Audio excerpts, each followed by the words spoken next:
मैं तिरंगा हूँ, आजाद हिंदुस्तान की आन बान और शान, सबसे बड़े लोकतांत्रिक पहचान। आजादी की लड़ाई का गवाह रहा हूँ मैं, अंग्रेजों के खिलाफ आंदोलन का प्रतीक रहा हूँ मैं।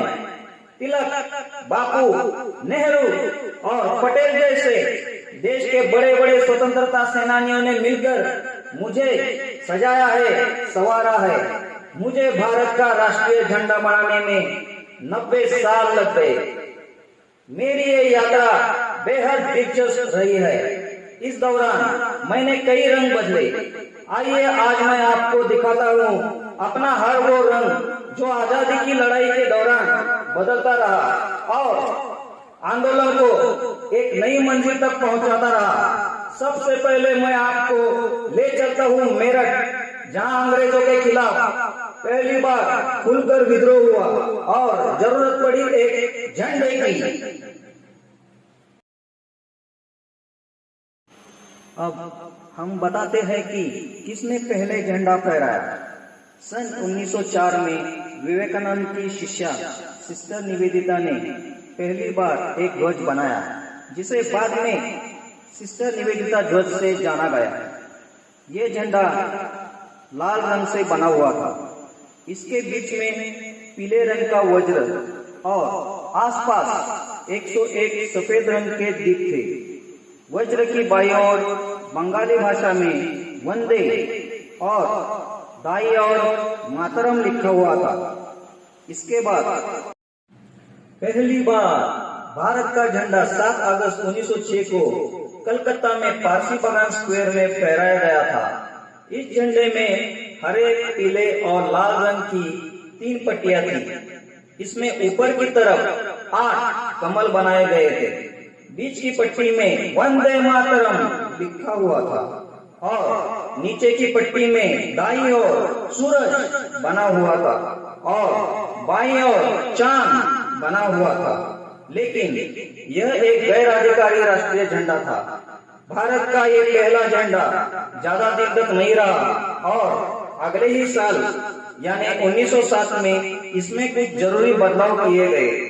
इस राष्ट्रीय ध्वज में केसरिया, पीले और हरी रंग की 3 पट्टियां थी। बीच में पहले झंडे की ही तरह वंदे मातरम लिखा हुआ था। साथ ही चांद सितारे मौजूद थे। इस झंडे को भिकाजी कामा द्वारा पेरिस में फहराया गया था। बाद में इसे एक सम्मेलन के दौरान बर्लिन में भी फहराया गया था। लेकिन भारत का ये दूसरा राष्ट्रीय ध्वज 10 सालों तक ही मायने रहा। साल 1917 में होम रूल आंदोलन के दौरान भारत को एक और नया झंडा मिला, जो कि पूर्व के दोनों राष्ट्रीय ध्वज से बिल्कुल अलग था। इसमें लाल रंग की 5 और हरे रंग की 4 पट्टियां थी, यानी कुल मिलाकर 9 पट्टियां थी। ऊपर की और दाईं तरफ चांद तारा बना हुआ था और बाईं तरफ कोने में ब्रिटेन का अधिकारी झंडा बना हुआ था और बीच में सप्तऋषि तारामंडल बना हुआ था।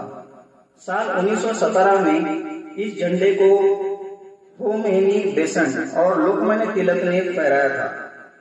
भारत का ये तीसरा राष्ट्रीय ध्वज सिर्फ 4 साल तक के लिए ही मायने रहा। साल 1921 में इस राष्ट्रीय ध्वज में फिर बदलाव किया गया। इस बार भारत के झंडे में सफेद, हरे और लाल रंग की 3 पट्टियों का इस्तेमाल किया गया। आंध्र प्रदेश के एक युवक ने झंडा बनाकर गांधी जी को दिया था। गांधी जी ने बाद में इसमें एक चरखा जोड़ा था। लेकिन यह झंडा सिर्फ 10 सालों तक ही अस्तित्व में रहा। साल 1931 में हिंदुस्तान को एक बार फिर नया राष्ट्रध्वज मिला। चौथे राष्ट्रध्वज की ही तरह 5वें राष्ट्रध्वज में चरखे का महत्वपूर्ण स्थान रहा। हालांकि रंगों में इस बार हेरफेर हुआ। इसमें केसरिया पट्टी को सबसे ऊपर, बीच में सफेद रंग और आखिरी में हरे रंग की पट्टी को शामिल किया गया। भारत के अंतिम राष्ट्रीय ध्वज में केवल एक बदलाव किया गया। राष्ट्रपिता महात्मा गांधी जी का चरखा इसमें से हटा दिया गया और इसके स्थान पर सम्राट अशोक के चक्र को स्थान दिया गया। इस तिरंगे ने 22 जुलाई 1947 अपना स्थायी रूप लिया। भारत की आजादी में इस तिरंगे ने अपना सबसे महत्वपूर्ण रोल अदा किया। भारत का यह राष्ट्रीय ध्वज आज विश्व भर में इसी रूप में फहराया जाता है।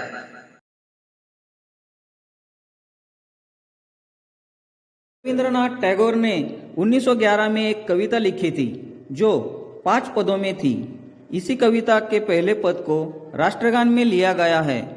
27 दिसंबर 1911 को कांग्रेस के कोलकाता अधिवेशन में इस गीत को पहली बार गाया गया। 26 जनवरी 1950 को आधिकारिक तौर पर इस गाने को राष्ट्रगान के तौर पर अपना लिया था।